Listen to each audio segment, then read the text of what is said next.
My Wandering Years, Watashi no Henreki Jidai, by Yukio Mishima, 1963. Translated by Chokodo Shujin at teikokubangaku.substack.com. Narrated by an artificial intelligence based on the voice of Orson Welles. Produced by Parker Banks. Chapter 1. Now that I am living as a novelist, I realize that when I was a boy, my desire to become a novelist, no matter what, was a truly bizarre desire. Such a desire was neither beautiful nor romantic, but was in fact due to the social maladjustment of my own existence, which my boyish mind dimly foresaw and feared. Unlike today, there was no such fantasy that I would become rich if I became a novelist. Now, where should I begin to talk about my literary journey? I think it would be best to put aside for a moment my literary activities at school and begin with my connection with the Nihon Romanists during the war. I am certain that I was on the periphery of Nihon Romanticism, and at that time 2 threads connected me to it. One thread was my teacher at the Gakushuin, Fumio Shimizu, and the other was the poet Fujima Hayashi. It was Mr. Shimizu who first introduced my novels to society outside the school, and who gave me my current pseudonym. It was also he who opened my eyes to Japanese classical literature. He is a well-known scholar of Izumi Shikibu, and the Izumi Shikibu Diary in the Iwanami Bunko collection was revised by him.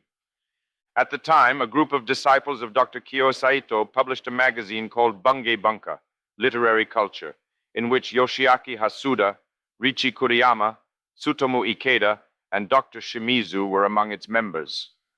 There was a view of the Nouvelle Vague. My Hanazakari no Mori was published in this magazine through his introduction, and I was invited to gather with his coterie. The literary culture was a fortress that defended the vague classical beauty of Japan against the war's aggressive leadership theories and the utilitarian aims of total war. But at the same time, its contradictions in its criticism, which fastidiously excluded Western reason, made its arguments somewhat dogmatic. Reading it now, however, it is a magazine with a surprisingly tranquil, quiet tone, not unlike a wartime magazine. And if we turn to the July 1943 issue at random now, we will find the following table of contents. Cover and cuttings by Shiko Munakata. Dedicated to the loyal spirit, Yoshiaki Hasuda, Mahoroba of Ryoba, Ikeda Tsutomu, Shizuo Ito. Kimono Hime Style, Fumio Shimizu Sotohorihime, Bodhidharma Song. Taker's Legend, Richi Kuriyama, Yukio Mishima, Willow of Dead Branches. Of these, Chureni Tamamasu is a preface quoting from Shoku Nihongi. Nachi is a poem. Kuji no Marohon Roba is an etymological study of an ancient word. Itsuhime no Ryu is an essay against the times that literature is originally another name for a soft and gentle body. Daruma Uta is the most literary biography of Taker, and Karega no Yanagi is a short essay mourning the crushing of the island of Ata Island. It was strange that a magazine with such content was published at such a leisurely pace in such an era, and of course this was due to the self-preservation efforts of the coterie. But among the coterie, Hasuda was the most right-wing, while Kuriyama was the most cynical, even showing a superficial attitude to the current trends. Mr. Hasuda later carried out his ideology by committing suicide following the defeat in the war. For more information on Mr. Hasuda's death, see Yoshiaki Hasuda and His Death, which appeared serially in the poetry magazine Kajuan published by Jiro Kodakane. These people admired the work of Haruo Sato, Yojuro Yasuda, and Shizuo Ito, and their names came up frequently at meetings. I began to collect Yasuda's books and still consider books such as The Crowned Poet, Japanese Bridges, and Izumi Shikibu's private essays to be among the most beautiful books I have ever seen. The writing is somewhat confused and difficult to understand, but I have a feeling that this was the style that most faithfully conveyed the spiritual conditions of that era. I was surprised by the Romanist criticism, which was a very militant critique. But when I actually examined each of the works that he so absurdly praised, I was astonished to find them to be the most boring works of art in the world. It was a book that seriously confused my literary ambitions.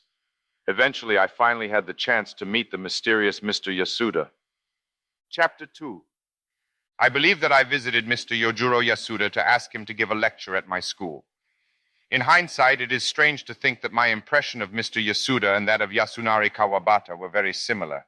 the manner of living as a host when receiving guests in the tatami room, the Kamigata accent that lingered faintly in his low voice, the quietness of his face, which did not change much and was not greatly frightened by anything.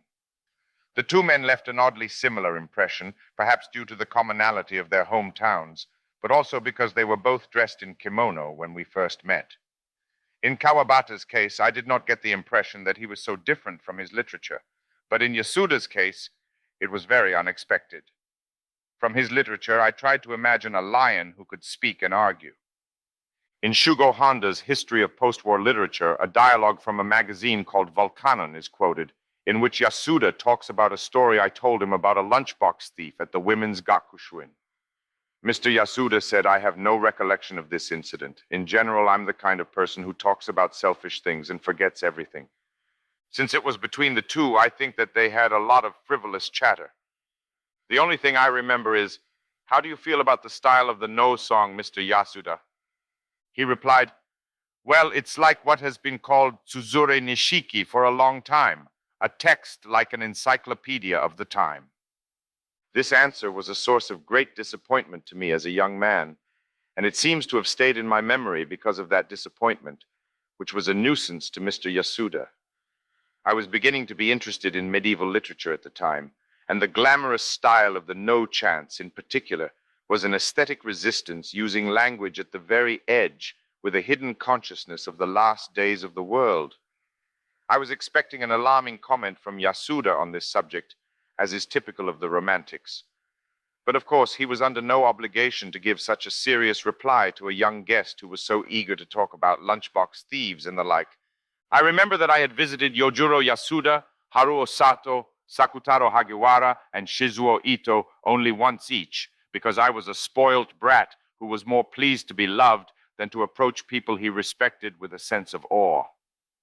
In junior high school, I exchanged thick literary letters every day with Toshitami Boshiro, a senior student, and started a coterie magazine called Akai with Fumihiko Azuma and Yoshiyasu Tokugawa, also senior students, but perhaps my first external literary friend through Bungi Bunka was the poet Fujima Hayashi. It was through Mr. Hayashi that, I am sorry to say, I came to know for the first time the epitome of a true literary youth. He was, of course, a unique poet, a Romanist like the character in Gautier's memoirs. But for the first time, I realized that literature and the literary world could be so much food for dreams.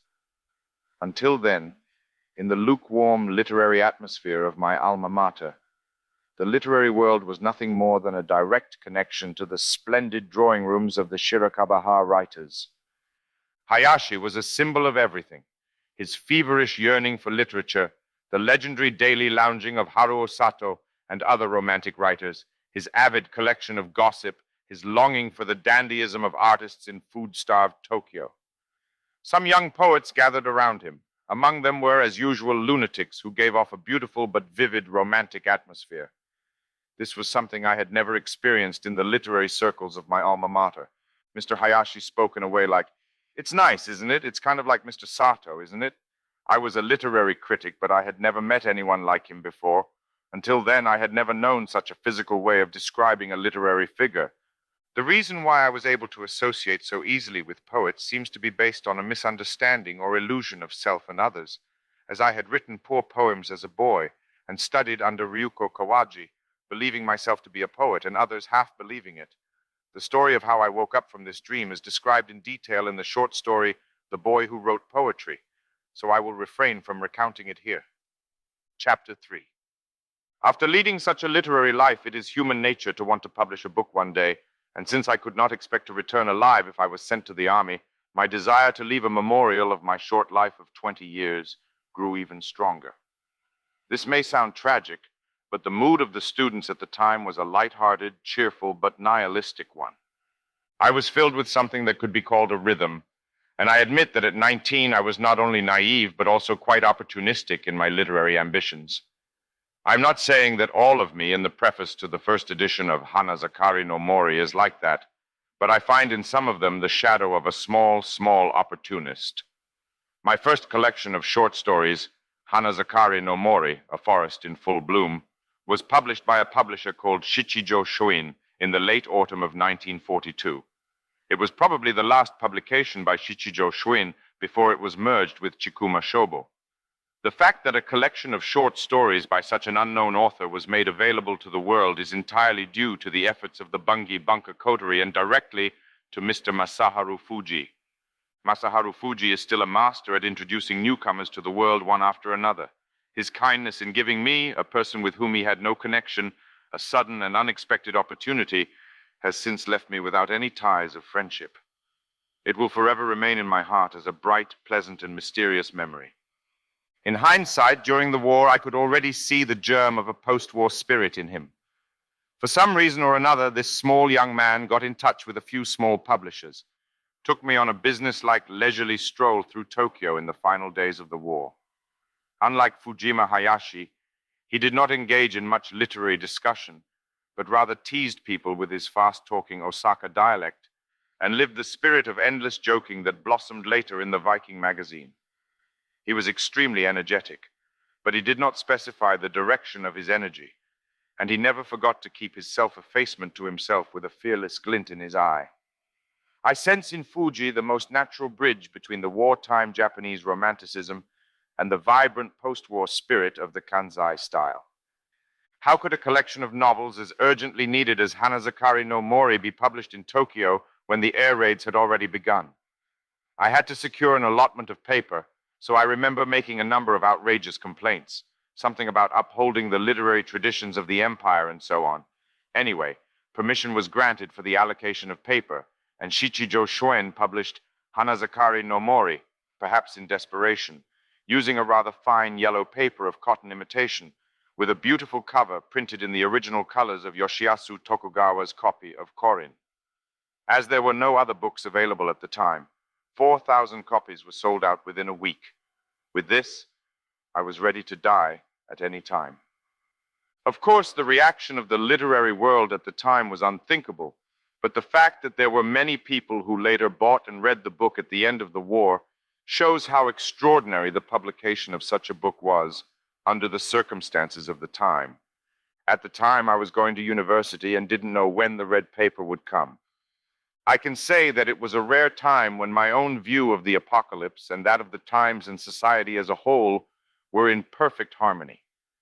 I have never been a skier, but I suspect that the strange pleasure of a sudden descent may have been similar in some way to that feeling. The narcissism of the border between boyhood and adolescence exploits everything for its own sake. It will even take advantage of the destruction of the world.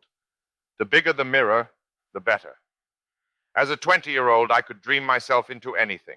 I could have dreamt of myself as a thin and short-lived genius, or the last young man of the Japanese aesthetic tradition, or the last of the decadent of the decadents, the last emperor of the Tang dynasty, and also with the suicide squads of beauty. These crazy thoughts eventually led me to identify myself with Muromachi Shogun Ashikaga Yoshihisa and to write my last novel, The Middle Ages, which might be interrupted by a red paper at any moment.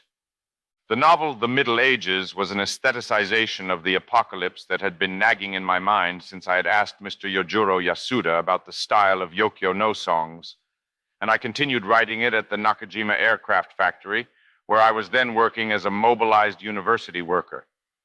The banquet music and the names of the young men used in the work were revised in later years with the advice of the medievalist Yushi Tada, so there are a few differences from the first draft.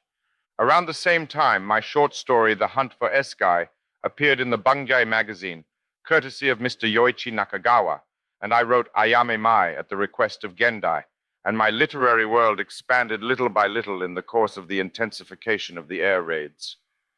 When the red paper finally arrived in the early spring of 1945, I was suffering from bronchitis and had a high fever, which was mistaken for pleurisy, and I was sent home the same day.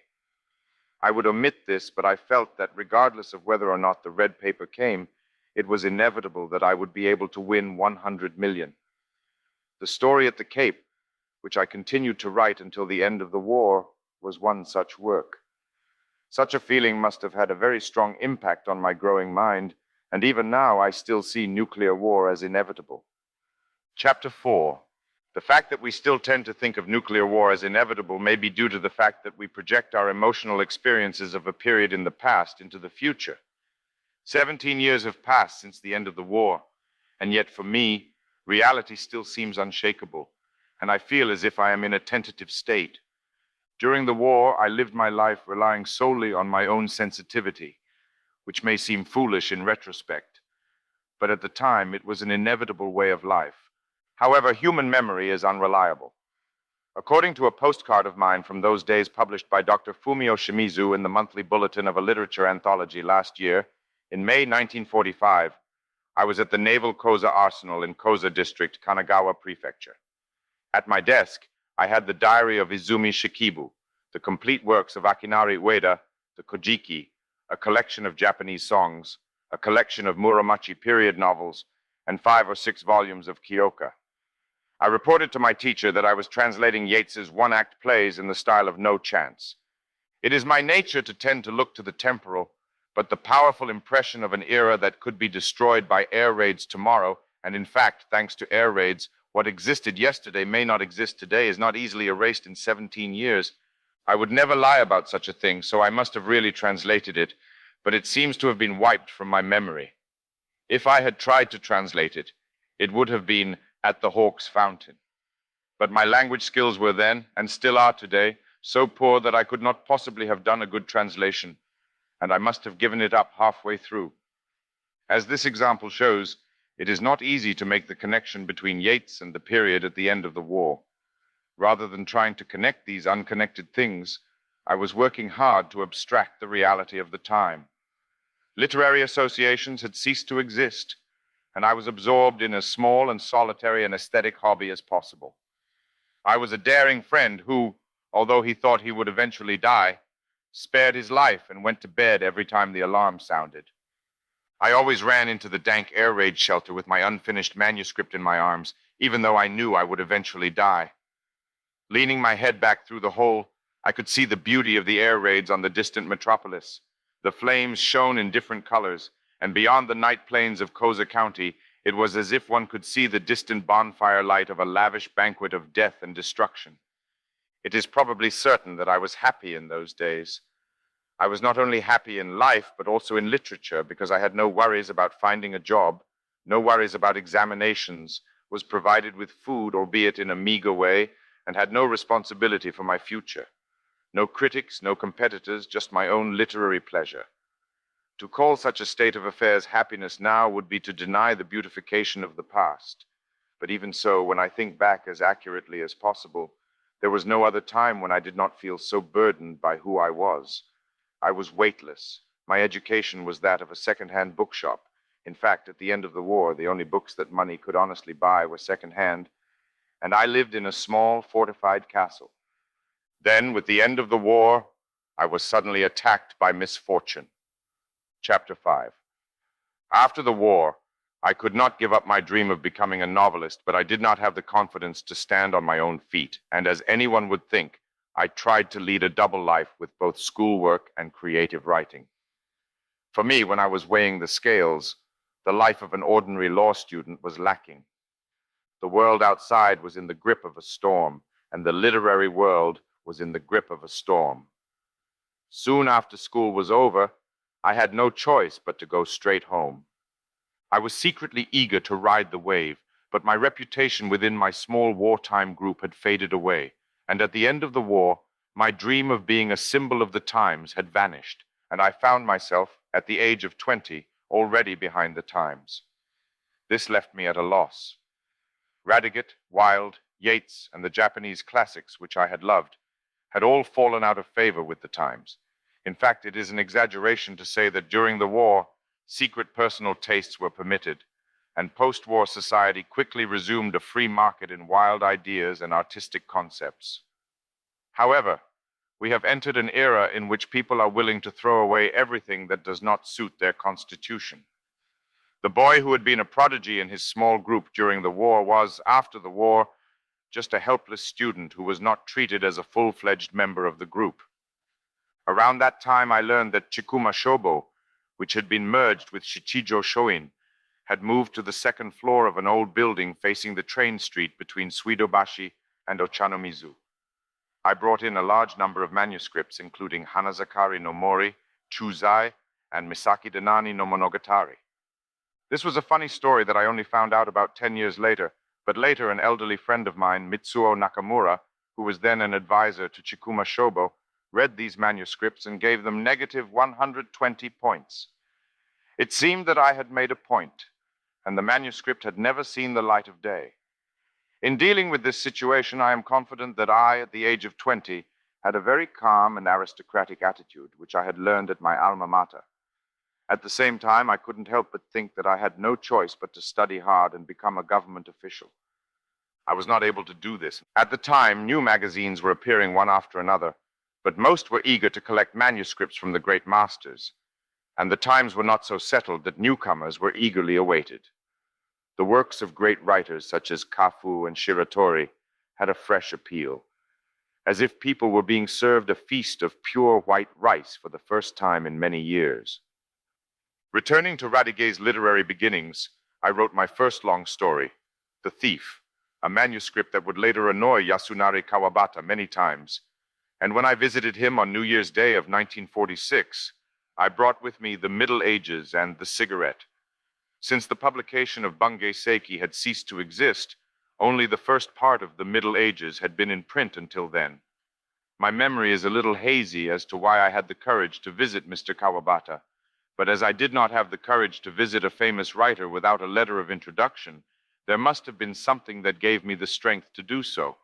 I was certain that he had read Hanazakari no Mori or The Middle Ages in Bungei Seiki and had heard someone express praise for it, and that this had reached my ears, which I took as a source of support.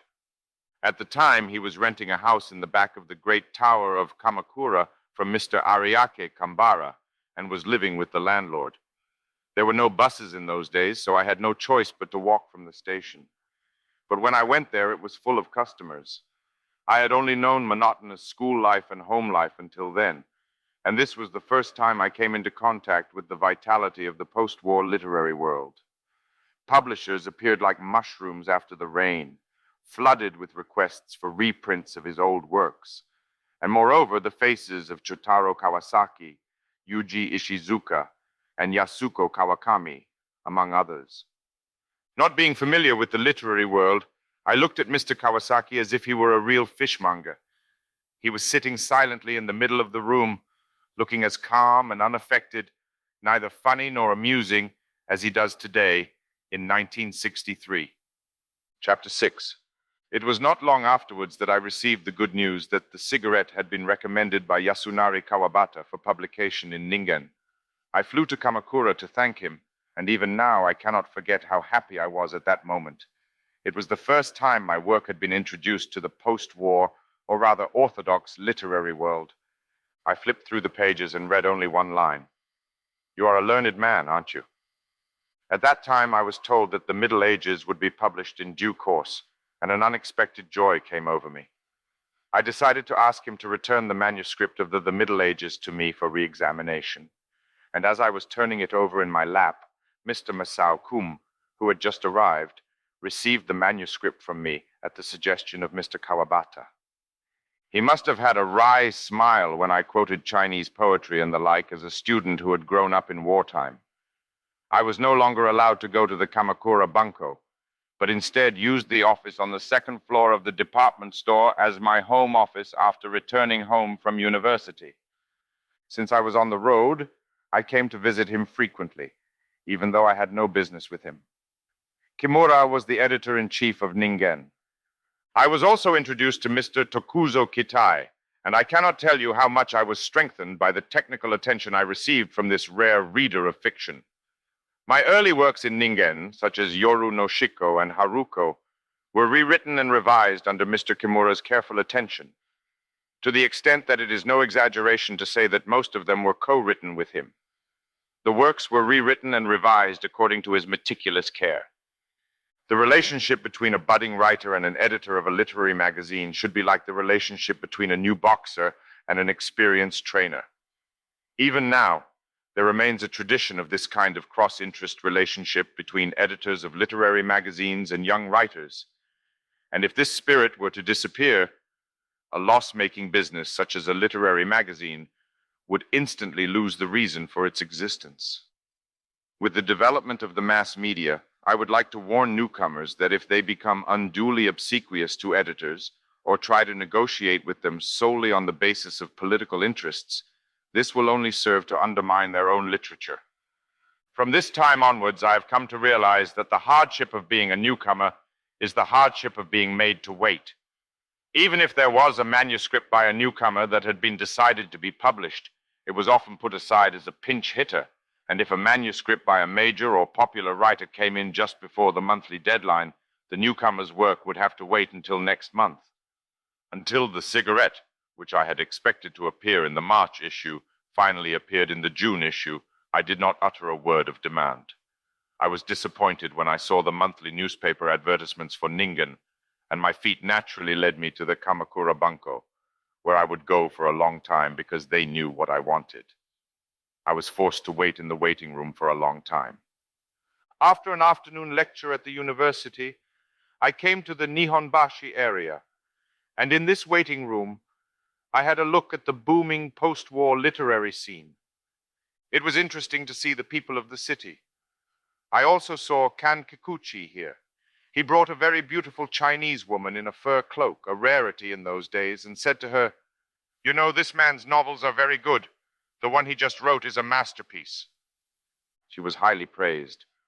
People were busy on their feet, and in their busyness, the new era was clearly in full swing.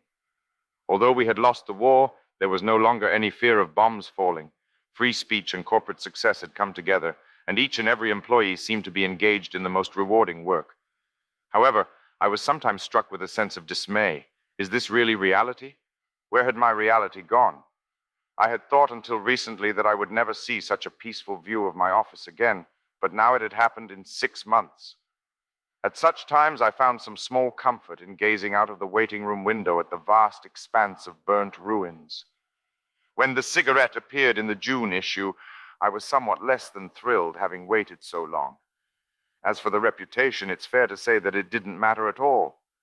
Disappointed again, I started studying law. Chapter 7. I must also record my brief encounter with Osamu Dazai, although this may be somewhat back and forth in time. I had some literary friends after the war, though they were not as ardent as my wartime friends. Mishima, who wrote a novel on Ningen. At the time, my title was Lerutsu. With such a title, it would have been easy to become one of the Bohemians, but I was too timid to do so. My boyhood teacher, Michiaki Kawaji, son of Ryuko Kawaji, who now runs the Matsuo Ballet, was at the time a poet for boys with a strong, headstrong temperament. Yoshikata Ieyasu, now a member of the Socialist Party, was a delinquent with a brilliant pair of eyes and the author of a poetry collection called The Black Rose. The playwright Seiichi Yashiro was the first to express his youthful enthusiasm for Osamu Dazai. There were many other strange characters, including a buxom 30-year-old poetess, but all had lost their wartime dreaminess. So what was realistically miserable was just that, miserable, and there was no atmosphere of youth or vibrancy. After publishing various famous short stories, he began to serialize Shayo in Shincho from the summer of 1947. I had previously bought a copy of Fictional Wanderings at a second-hand bookshop and read the trilogy and Das Germain, which was probably the worst choice I could have made to begin reading Dazai's work. This self-caricature has always been the most frightening thing for me, and the literary world consciousness behind his works, as well as the provincial ambition of a boy who came to Tokyo with a saddle on his shoulders, were the most unbearable things to me. Of course, I recognize his rare talent, but it is rare for a writer to make me feel such a physiological repulsion from the very beginning, and in some cases, due to the law of love and hate, I think it was because of this that he was able to hide a part of me that he also wanted to hide. Perhaps it was because he was a writer of a type that was deliberately exposed. Thus, at the same point where many literary youths were delighted to find their own portraits in his literature, I may have rushed to turn my face away. To this day, however, I have the prejudice of a city-bred person, and cannot help but snub my nose at the slightest hint of the provincial ambition of a boy who came to Tokyo with a saddle. This is the same attitude that I have held towards many of the up-and-coming, seemingly urbanist writers who have emerged since then. I was the first to smell it, and I couldn't stand it. The fever for Dazai among the young people around me was growing, and at the time of the publication of Sheo, it seemed to have reached its peak.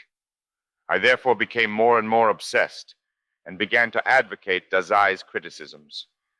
When Sheo was published, the public and the literary world were extremely excited, and as there was no television at the time and entertainment in general was scarce, the public's attention was focused on the literary incident. Today, this kind of literary fervor is very hard to imagine in the world at large. Readers have also become frighteningly cool compared to those days.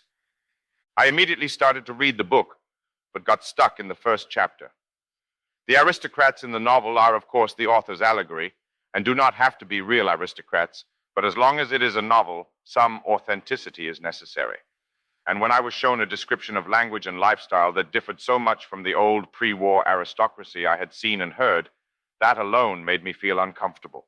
I was disgusted by that alone.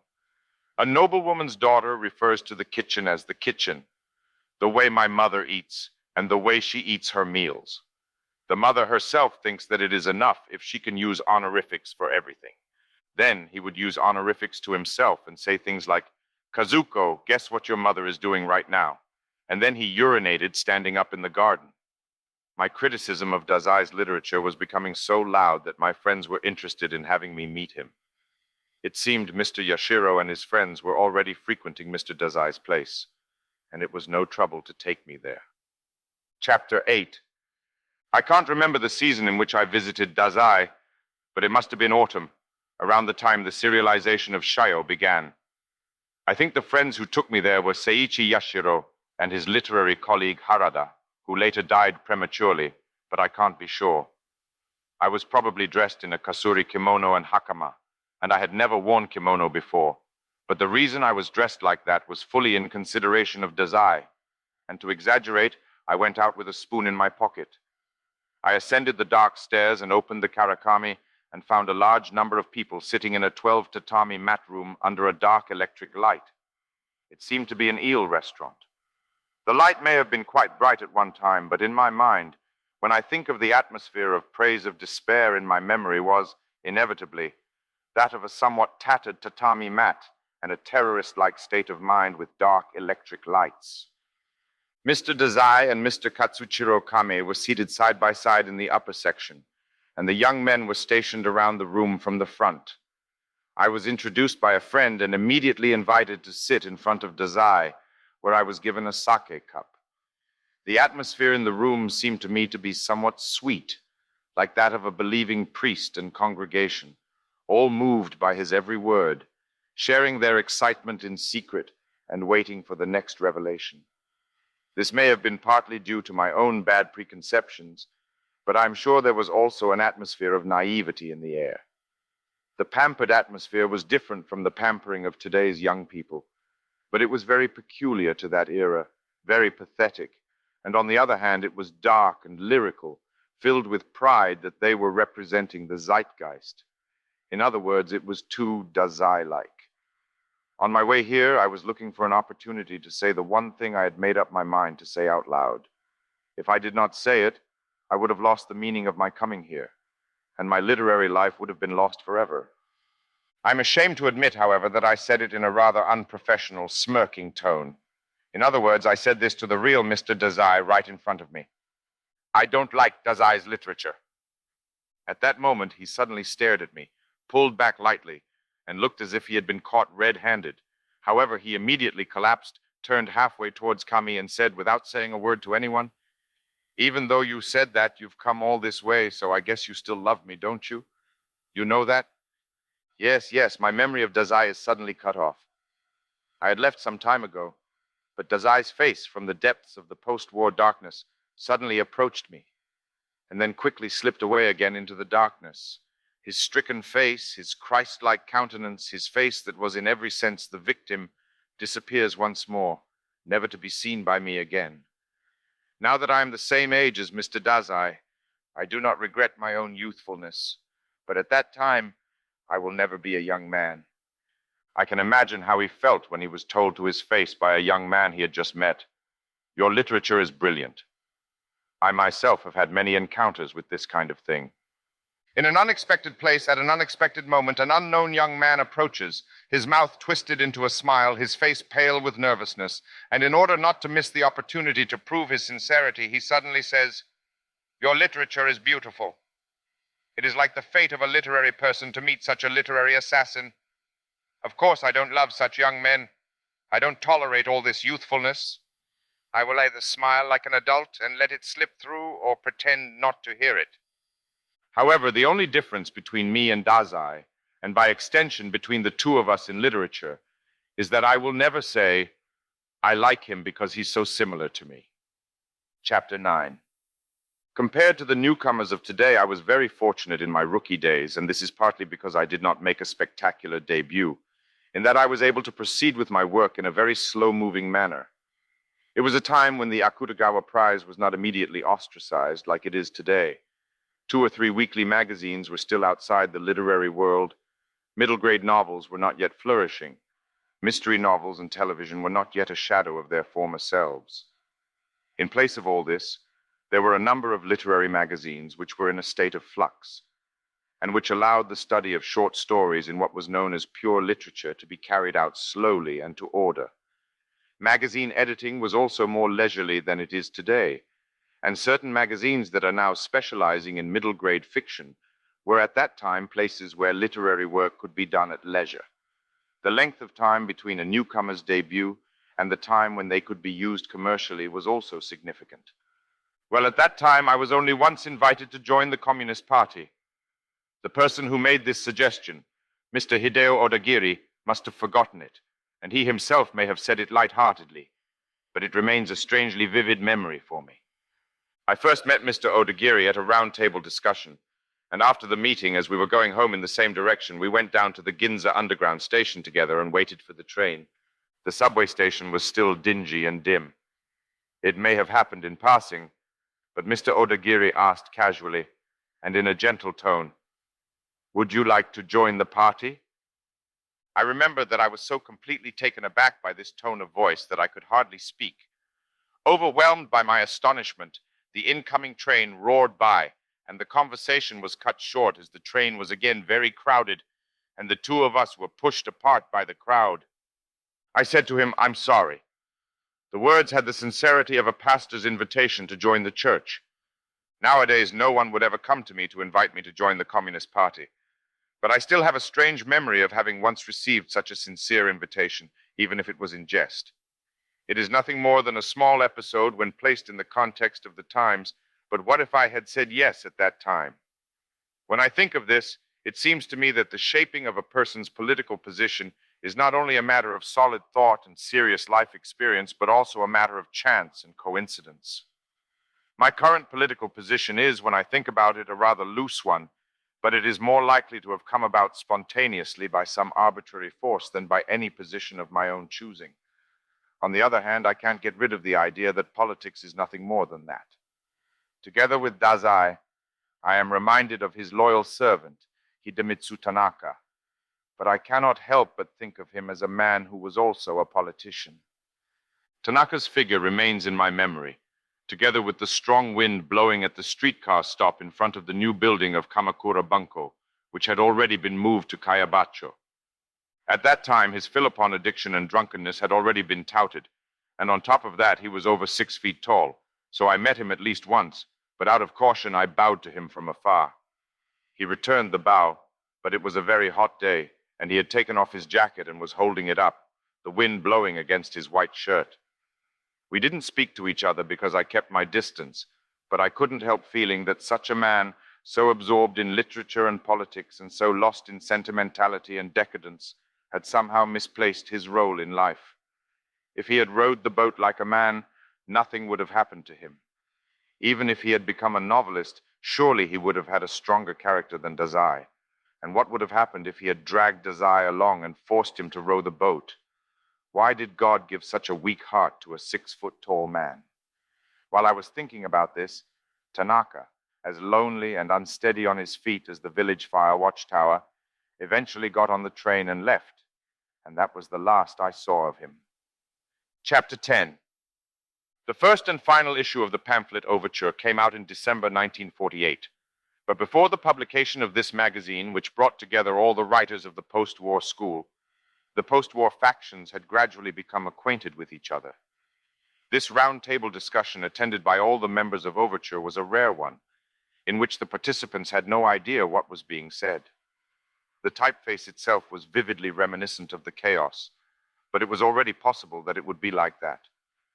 Whether or not I myself was a post-war writer is none of my business, but the atmosphere at the time was such that if I did not have a post-war label attached to my work, I would be regarded as a writer of outmoded, old-fashioned literature. Any intermediate form, or even its unique existence, was not recognized, at least among emerging writers. In the midst of this storm, I could not get enough of the old literature, and I was not satisfied with the new literature, and that was my true feeling. I'm not tired of old literature, and I'm not satisfied with new literature. I had been chanting the ancient prayers in my heart. That is why I have never been in a state of mind like the spring of my life. In retrospect, it was not so much a period of great creative endeavor as it was a period of unprecedented criticism in the history of modern literature. Rather, it was only natural that I, as a young man without a critical brain, should have been unable to understand everything as I said things and made judgments based on my senses. The post-war literary era was, in a sense, the era of those who believed in the spring of life, even though there were signs of mutual conflict between the various factions. Among these schools, the one with which I first felt a comparative affinity was the school of matinée poétique. I felt as if the aesthetic culture I had carefully preserved during the war had been lost with the defeat, and my wealth frozen by the new yen. So I could not help but applaud these people who had come out of the woodwork, proudly flaunting an aesthetic and poetic culture of anachronism that was not even considered valid today. I was so grateful to see them. I felt as if even my old yen notes had a value thanks to them. As I watched, however, the movements of these people became quite political.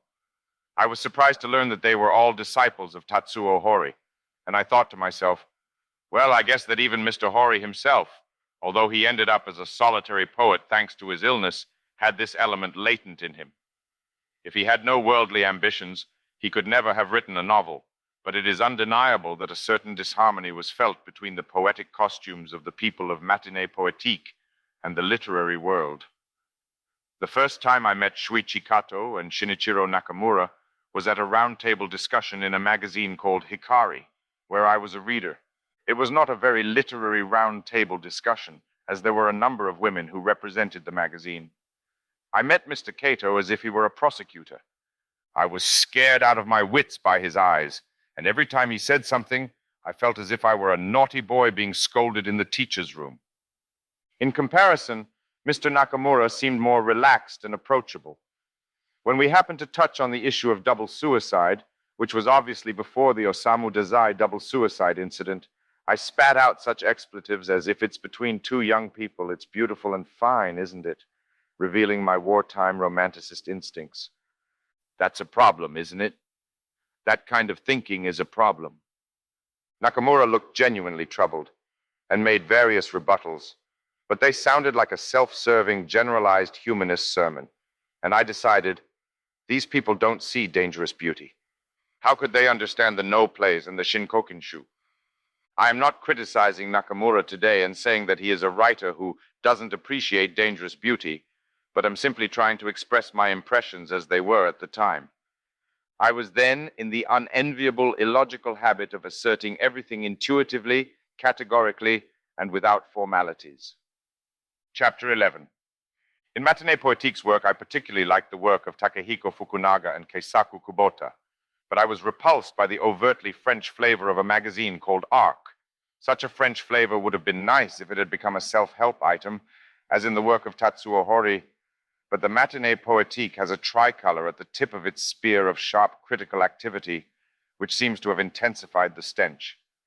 In other words, I was firmly of the opinion that France was France and Japan was Japan, no matter how much they praised the political interest of French novelists. Still, when I think back to those days, I sometimes wish I'd grown up enough to have a more mature conversation with these people.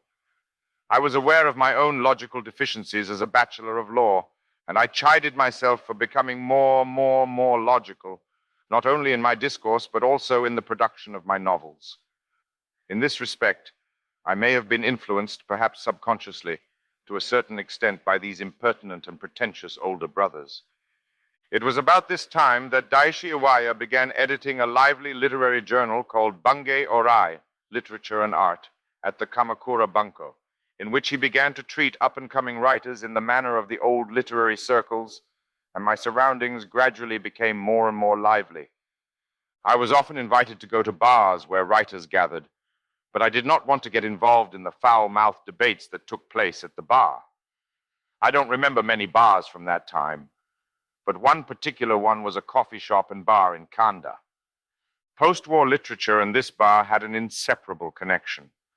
There were flower pots here and there on the uneven brick floor, and inside the store, which was dark even in the daytime, there was a beautiful girl with a reputation. At the time, a film called Tragic Love, scripted by Jean Cocteau, was released, and its mysterious lead actress, Madeleine Sologne, looked a lot like this beautiful girl, albeit with a difference between blonde hair and black hair. It is strange that the impressions of post-war literary writers are so closely associated with this restaurant that it now seems as if they all happened here, even if they happened somewhere else. For example, an inebriated Rinzo Shiina said, "Oh no, I've already been wounded to the bone. If there is a revolution, I will be the first one to be hanged." He said this at a bar in Shibuya. But even now, it seems appropriate to think of it as the words spoken in Rambo. Or as Hiroshima said in his usual relaxed and casual tone, "It's not a question of when the revolution will occur. The revolution has already begun. We are already in the process of revolution." These were said in a calm tone of voice elsewhere in a dark corner of Rambo, to be sure, even if it was not in the same place. I think it would have been more appropriate if he had said it from a chair in a dark corner of the Rambo. Mr. Yutaka Kusudani is probably drinking in a different bar now, but there is no doubt that he looks even more like the man he was in those days at Rambo. The same is true of the post-war sect's high priest, the famous Taijun Takeda. The reason why Overture disappeared after only one issue, as mentioned above, was not so much the decline of post-war literature as the fact that the authors had already become full-fledged writers and had too many opportunities to write for other magazines. In other words, years after I was regarded as a strange, outmoded aestheticist, as soon as I was finally accepted into the post-war camp, the stronghold disintegrated. If Overture had continued in its original spirit today, an impossible dream, of course, the state of post-war literature might be somewhat different from what we see today. Although I felt somewhat uncomfortable at the time, I now long for that period of explosive, esoteric literary flourishing. The age of today's horrendous vulgarization was still a little less than pleasant back then, nor was it foreseen. Chapter 12. I checked my notes from that time and found that the Overture Roundtable discussion was held on October 6, 1948, the night the bell rang in the street announcing the resignation of the Ashida cabinet in the wake of the Shoden scandal. In retrospect, we have been in the habit of being startled by the sound of the outside bell ever since the advent of television. Unfortunately, it was decided that the occasional bell sound in the town would be included in the extra issue of the phony newspaper. I feel the need to wash myself a little more carefully, as daunting as it may seem to the reader, in order to retrace my literary feelings at the time I wrote my first novel, Confessions of a Mask. Because with this novel, and my first trip around the world a few years later, my itinerant period was almost over. Of course, in the Kichimon style, yes, to be an actor is a lifetime of training. If I were to say so humbly, even now at the age of 38, I would be no different from my itinerant days. It was in the summer of 1948 that I decided to quit the Ministry of Finance. On the 22nd of September, request exemption official. On the second day, I received a letter of resignation as a commissioned officer. However, my life as a writer was beginning to take a similar shape to that of today, and after submitting my letter of resignation and greeting everyone, I went to a lecture and a round-table discussion. And that night, as now, I spent all night writing a novel. Even so, I was worried about whether I would be able to make a living after quitting the government service, but I was very happy to be able to do so. I thought about it very rationally. I thought, at least for now, I'll be all right. I don't know what will happen 5 or 6 years from now. However, in order to be okay 5 or 6 years from now, I must devote all of my energy to proper basic work. To do so, I thought I had to exercise and keep my body strong. So in October, I joined the Palace Riding Club at the old stables, and it was around this time that I received an offer from Kawade Shobo to write a new novel. This was a very timely and opportune offer for me. Writing this, it sounds as if I was being rational and constructive, but at the same time, I felt the strain of finally becoming a professional writer, and at the same time, I felt a crisis of mental and physical decline. Death and illness were sweeping over my literary friends at that time. Suicides and insanity were on the rise. Deaths from disease followed one after another, and not a few of them fell into rapid poverty. And my brief literary youth was fading with frightening speed. It was also the time when the verdicts of the war tribunals were beginning to be handed down. Political corruption was also going on, and when I visited the public prosecutor's office, I saw Mr. Ashida's son-in-law coming. There were also many stories of corruption in the occupation forces, and it was widely reported that if you went to the office of a high-ranking occupation forces official, you would be asked for a bribe in the tens of thousands if you opened the top drawer and grinned, in the hundreds of thousands if you opened the second drawer and grinned, and in the millions if the third drawer was opened. Socially, too, those were strange times. It was a time when one of the great conglomerates of the past would rush to borrow money and buy meat himself on the way back when he had a client for the next day. In such a state of affairs, I'd secretly written such epigrams as, "It doesn't matter to me what happens if the atomic bomb falls again. What matters to me is whether it makes the earth a little more beautiful."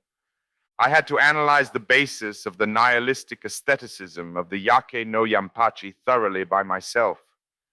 As I feverishly wrote short stories, I felt as if I really had no reason to live. A terrible sense of helplessness gripped me.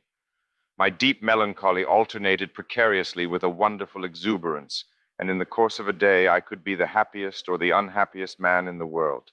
I was plagued with questions such as, does my youth have any meaning? Or indeed, am I really young? Chapter 13. The privilege of youth is, in a word, the privilege of ignorance. In the words of Goethe, what a man does not know is useful to him, and what he knows is of no use. Every man has his own drama, his own unspoken secrets, his own special circumstances, as the adults believe, but the young man considers his special circumstances as if they were the only example in the world. Usually this kind of thinking is suitable for writing poetry, but not for writing novels. Confessions of a Mask is an attempt to force this into the form of a novel. So in that novel, sensory truth and half-knowledge are everywhere connected. It is a novel that, together with the courage to expose what people were reluctant to say about humanity, mingled with the impatience of trying to bring everything to a logical conclusion. But in the end, it was only now that I have come to realize that that novel is the only novel that I have been able to write thanks to the power of the times. Therefore, when I wrote this novel, my enthusiasm was so great that I wrote 18 different prefaces, 9 at the longest and 1 at the shortest, and finally decided not to include a preface. The same was the case with my first long novel prototype, The Thieves, in which I was so enthusiastic that I miscalculated the allocation of my stamina. When the predecessor Koshiro performed Kanjincho at the age of 70 plus, he sat down for a moment on the Hanamichi on his way out and built up his stamina so that he showed no decline in strength from the Enen no Mai to the Hikomi in the Tobiroppo. But when his young sons performed the role of Benkei at the age when they were full of energy, they seemed to lose their breath in the second half. This was due to such a difference in power distribution technique. This episode from Kanjincho is one that always comes back to me when I write a long novel. Mr. Kiyoshi Nishi gave a very favorable interpretation of the sharp contrast between the density of the first half and the roughness of the second half of Confessions of a Mask. But I know that it was a simple technical failure, and that the roughness of the second half was due to my becoming breathless and tired, and also because I was too concerned about the deadline. Finally, I managed to finish it, and with sleepless eyes, handed the manuscript of 340 pages to Mr. Ikki Sakamoto of Kawade Shobo on April 24th, 1949. The venue was, without exception, Rambo in Kanda. Writing this had greatly lightened my mood and also strangely boosted my self-confidence. In the following month, I was so moved by Minoru Kita's Sumi Dagawa that I said to myself, "It's been a long time since I heard a flute, and the ancient sad tone of the ancient times, it pierces my lungs. The endless fluttering of that quiet despair. The despair of the Appel is a thing of the past." I wrote this in secret. After writing a novel like Confessions of a Mask, in which I managed to conquer my inner monster, two conflicting orientations were clearly born in my 24-year-old mind. One was the feeling that I had to live at any cost, and the other was a clear, logical inclination towards a bright classicism. I felt as if I was finally discovering the essence of poetry. It had thrilled me so much as a boy. The poetry that had thrilled me so much as a boy, and later tormented me so much, was in fact a false poetry, a lyrical drunkenness. I came to realize that recognition is the substance of poetry. At the same time, I became fed up with my sensory talent, which I had somehow been spoiled by, and I began to think of myself as a poet absolutely emptied of the senses. I decided to absolutely emancipate myself from the senses. To do so, I would read more Ogai than ever before. I was resolved to read more Ogai with that correct and restrained style of writing, to read his cold works.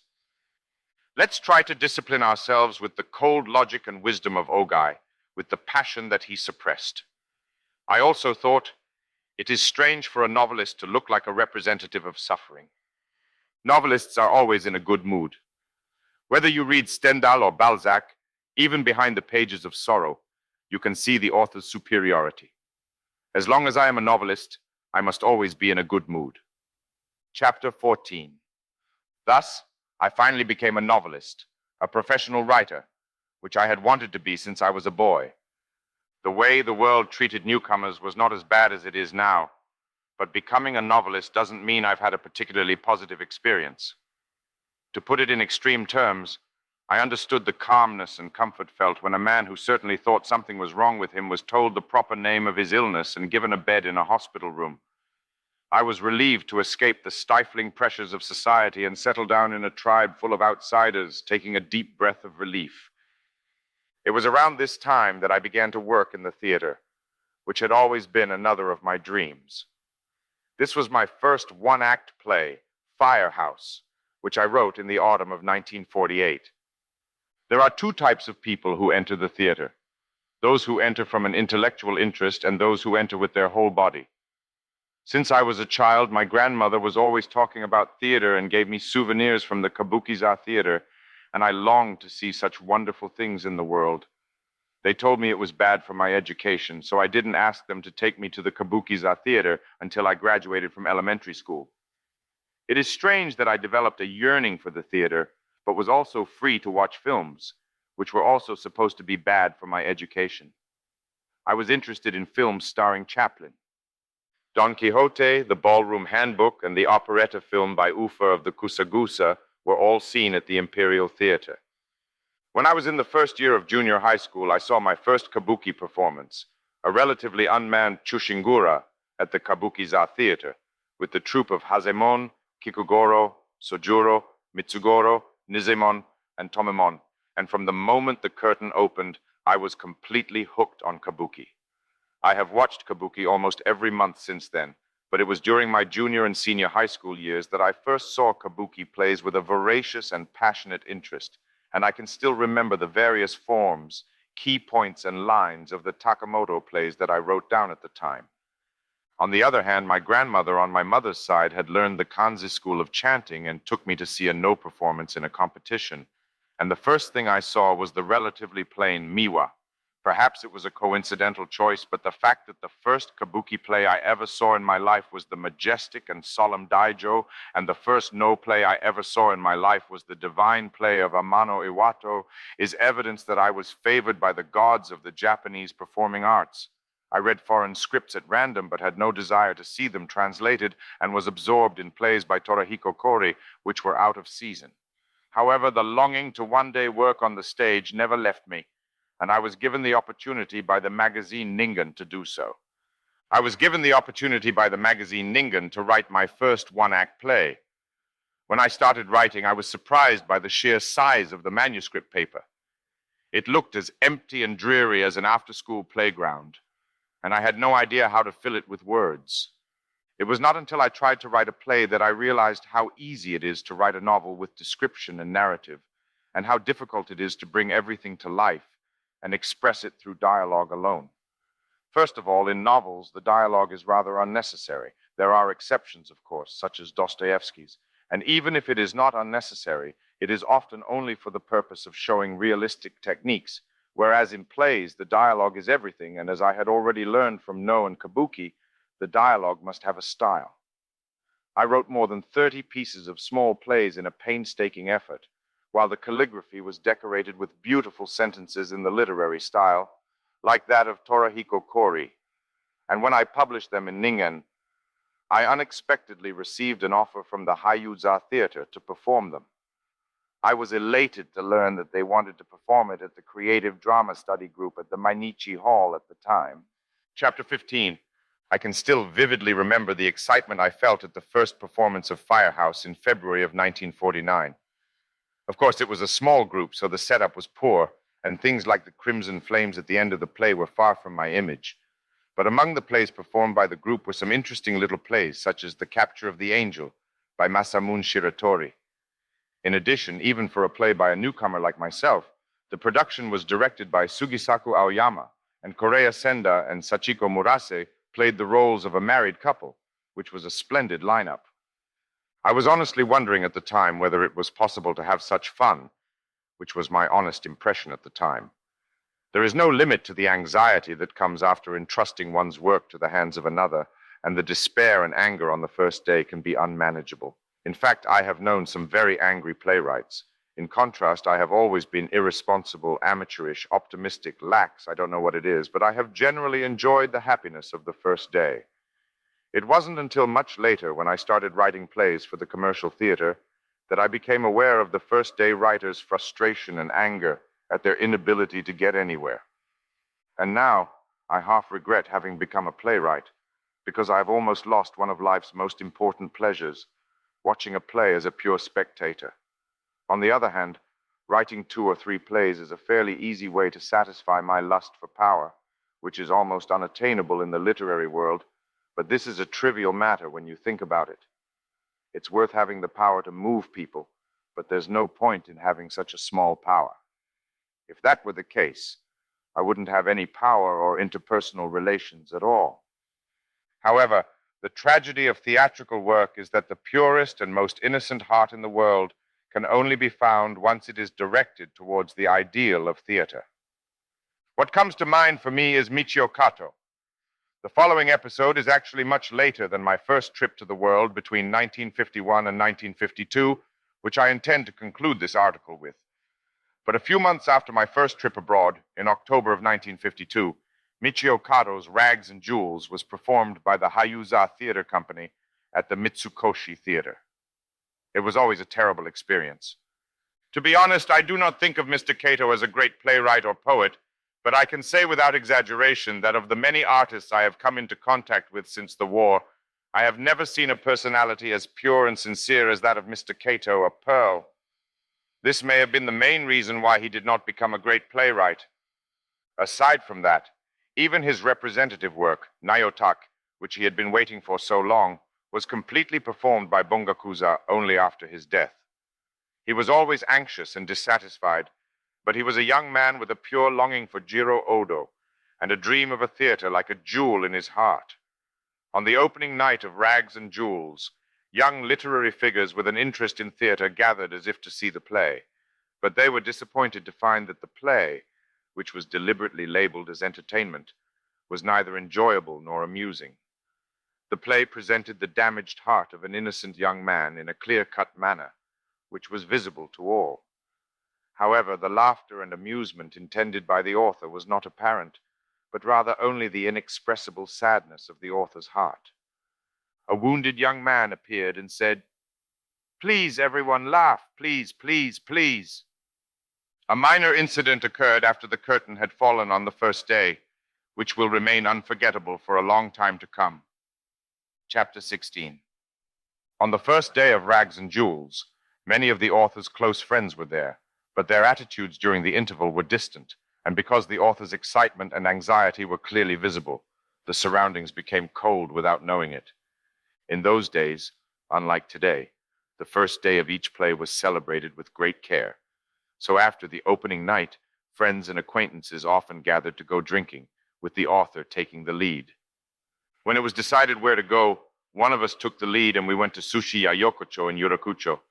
But the number of people accompanying us gradually grew, and when we arrived at the other end, there were too many to fit in one sushi restaurant. We split into two groups and settled down on the second floor of the sushi restaurants opposite each other, and I went up to the second floor of one of them with the author. There were also about 10 people on the second floor across the street, both with their windows open for a while, yelling and joking with each other as if they were setting the scene for a play.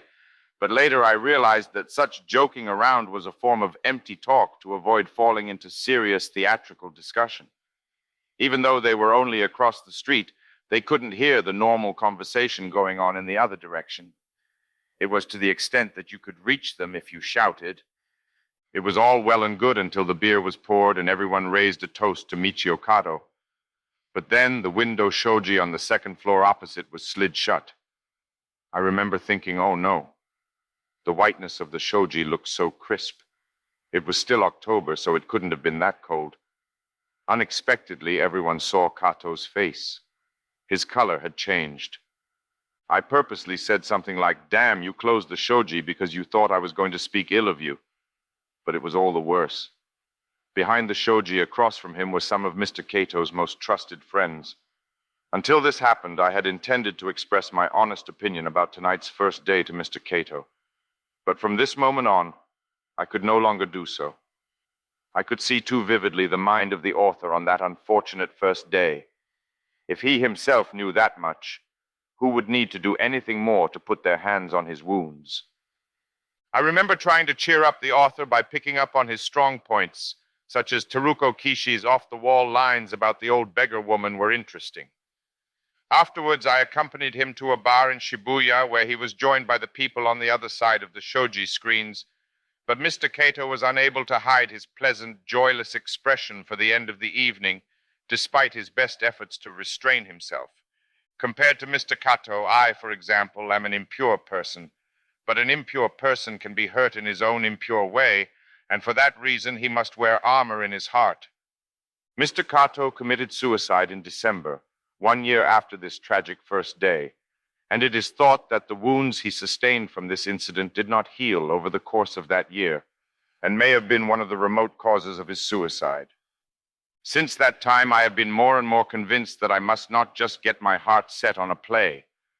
The world of the theater is fascinating, but it also has a terrible toxin. You think you're the only one who can avoid being raped, but before you know it, you've been raped by this toxin. If you believe in absolute sincerity in this world, you are in for a world of hurt. An American said that he really liked to see plays in New York, but disliked the theater people because they were corrupt people, which told a side of the truth. However, just like nicotine in cigarettes, the poison is also the attraction. There's nothing we can do about it. Compliments such as clean and trustworthy may be the greatest insults in a play. Chapter 17. In 1950, at the age of 25, I was still shuttling back and forth between the peaks of happiness and the deep valleys of melancholy. From then until I left for a trip abroad at the end of 1951, my sense of life and emotions seemed to have had the most severe bumps and bruises, and I was always frightened by loneliness. I was jealous of the world's ordinary youth and often thought of myself as a strange, grinning old man of 25. I suffered from frequent stomach pains. I wanted to go to the Southern Ocean on a whaling ship and even asked the newspaper people about it. But the chances of that happening were slim. From then on, I had the idea that I had to divide my energies between my work and my real life, and not let my mind be distracted by the Japanese Ihayu support in the in-between zone. But I was not able to put this idea into practice until later, when exercise became part of my life. There is an interesting lurking paradox here because man so desperately needs a middle ground, and from there, he draws nourishment from both his life and his work. As I later found out, the ideal middle ground really is, in fact, aimless physical activity. That is exercise. In the early autumn of 1950, I think, I went to a large bookshop to buy a book. I was eating an ice cream on the terrace of the coffee shop in front of the bookshop. I saw a notice board at the entrance of the bookshop, and people were swarming there. I thought it was a news bulletin. But when I looked closer, I saw that it was a picture of the Chusonji mummy. Suddenly, the faces of the people walking in and out of the bookstore and standing in front of the photo suddenly looked like mummies. I was offended by this ugliness. How ugly the faces of intellectuals are. My longing for Greece is no doubt original, but perhaps I can't resist a moment like this. It emanated from an evil. This was, of course, a kind of self-loathing, an aversion to disharmony and exaggeration, and an insatiable desire for harmony, which of course arose from a crisis within myself. In hindsight, I probably misunderstood.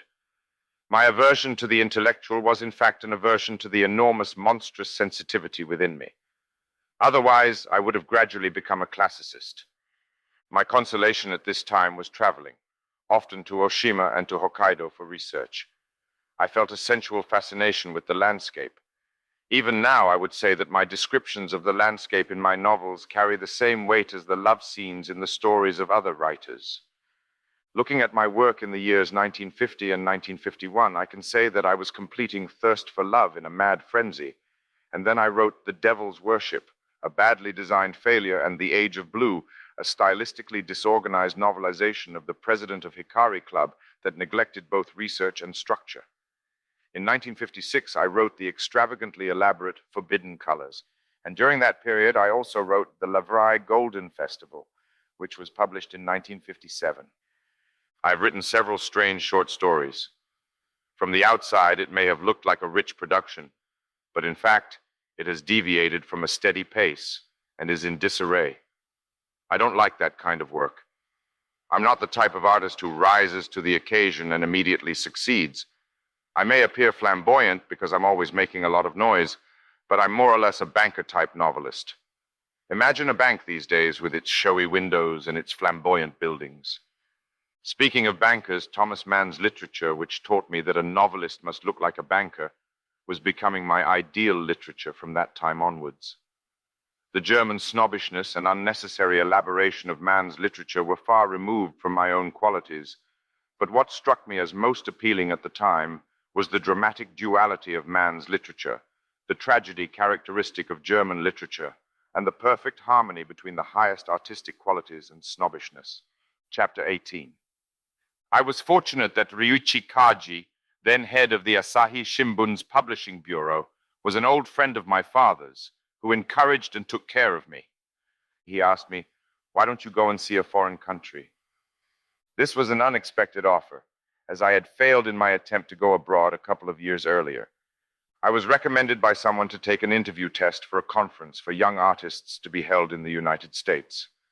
I met an American in the Cultural and Educational Office of the U.S. military, which was part of the NHK building, and was asked various questions to test my conversation skills. I had no English conversation skills and could not understand what the examiner asked me. In Japan, which was still under occupation, traveling abroad was more difficult than I could have ever imagined. It was impossible to leave Japan without good connections, and today, when someone from the literary world is always abroad, it is truly a world apart.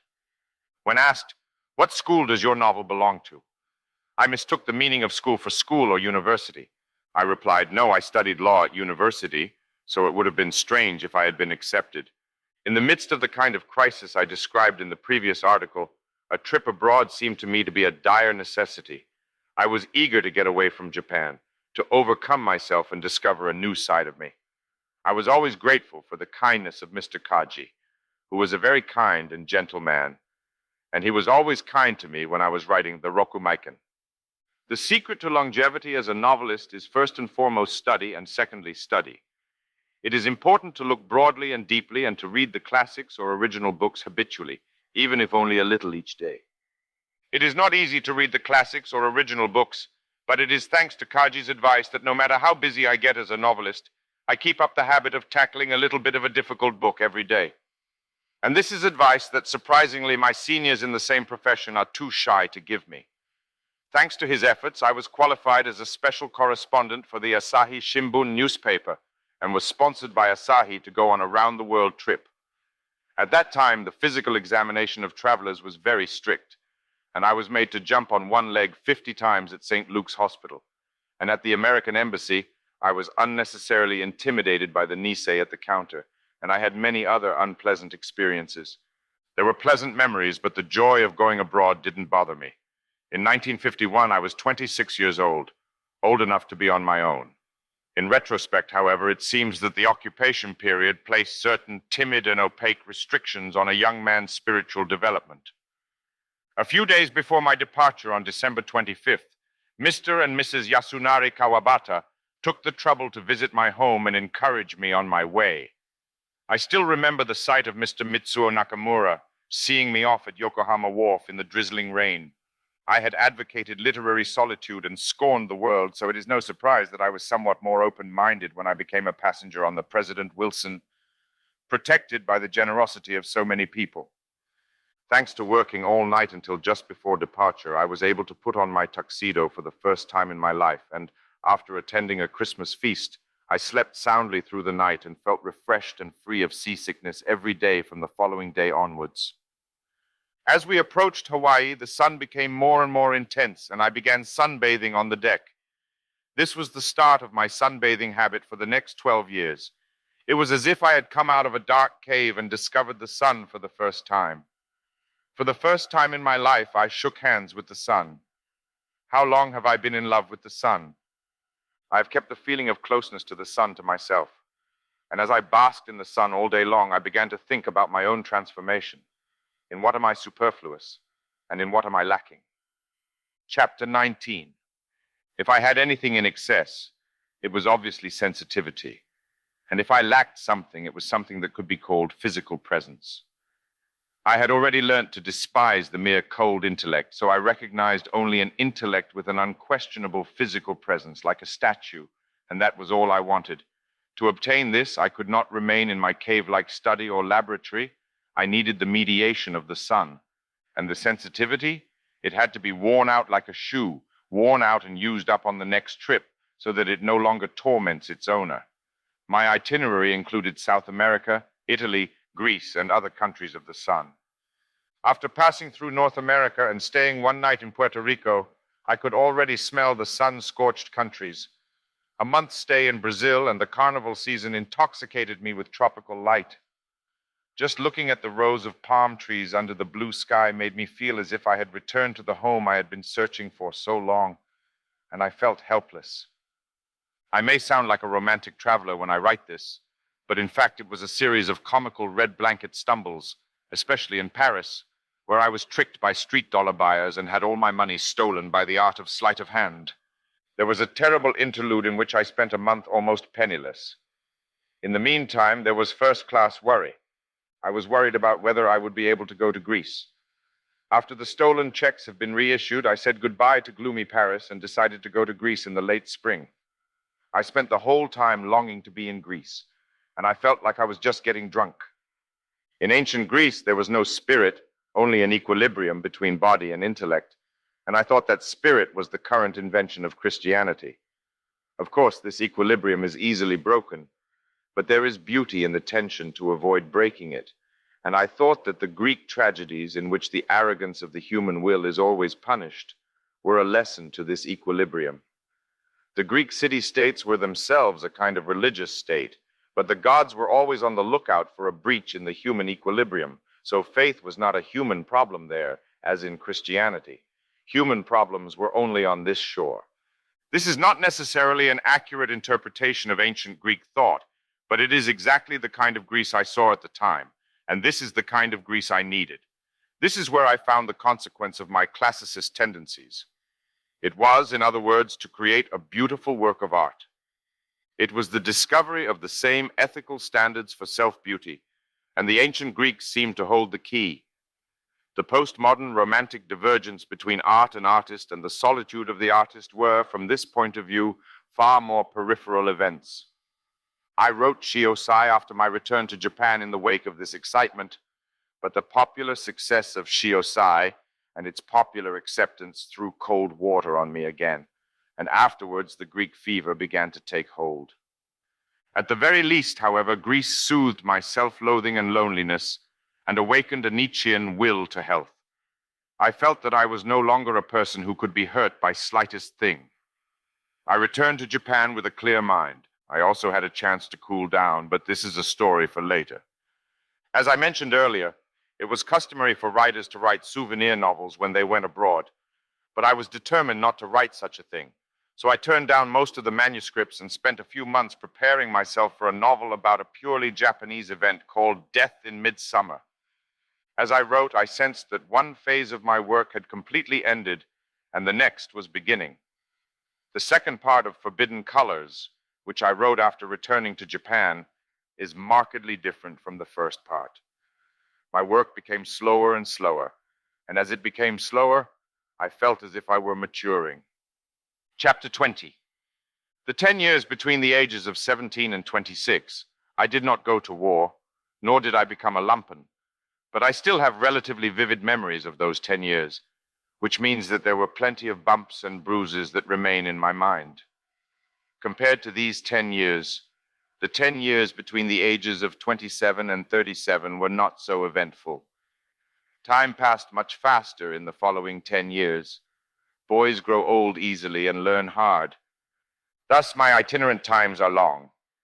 When I first came out in the literary world, there was a great deal of talk about the old man. But now we are no longer Showa children, but rather children of the end of the war, and people who were born in the Taisho era are regarded as hirai, moldy. Now the Taisho children are finally appearing in the literary world. Many magazines disappeared and many people died. Various literary ideals flashed before my eyes and disappeared. It is arrogant to think that I alone am unchanged in the midst of all this. The fact that I have written these self-indulgent memoirs is also a reminder to myself to check that I have changed. Recently, in a hotel lobby, I saw a stranger smile from a distance and raise his hand. I turned around to see if he was signaling to someone else, but no one was there. When I eventually saw someone approaching, it was a classmate whom I had not seen for nearly 20 years. I did not recognize him because his hair had completely changed to silver. I was astonished. And then, without thinking, I said, "Is that you?" I said, "No way, you've got gray hair," and then stopped talking. My friend smiled and gave no answer. Perhaps he too was suffering from some unspoken affliction or had a wandering mind. The shock I received was quite selfish.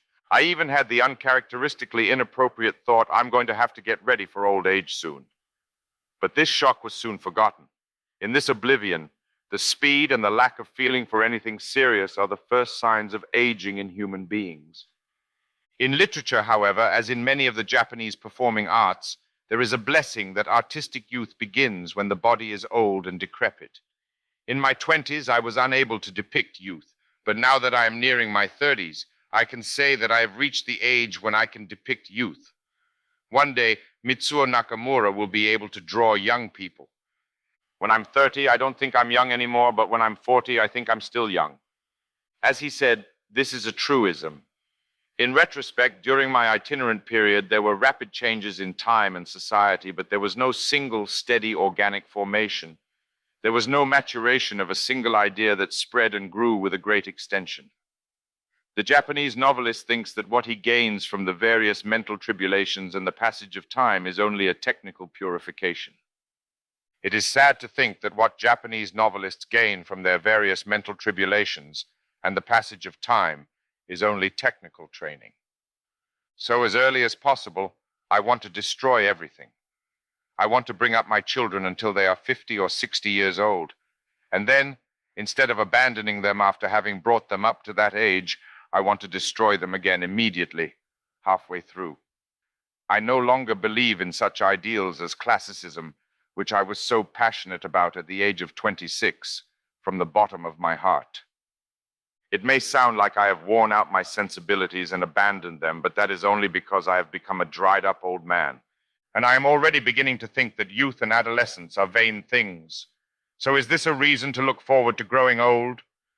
What arises there is the idea of present, instantaneous, moment-by-moment death. This may be the only conception that is truly vivid and truly erotic for me. In this sense, I may be suffering from a romantic malady which is by nature incurable. The me of 26 years old, the me of the classicist, the me who felt closer to life, may have been false. In this light, my itinerant age, which I have written about so extensively, seems to be somewhat questionable. My itinerant era. First appearance, Tokyo Shimbun, evening edition, January 1st, 1963 to May 23rd, once a week.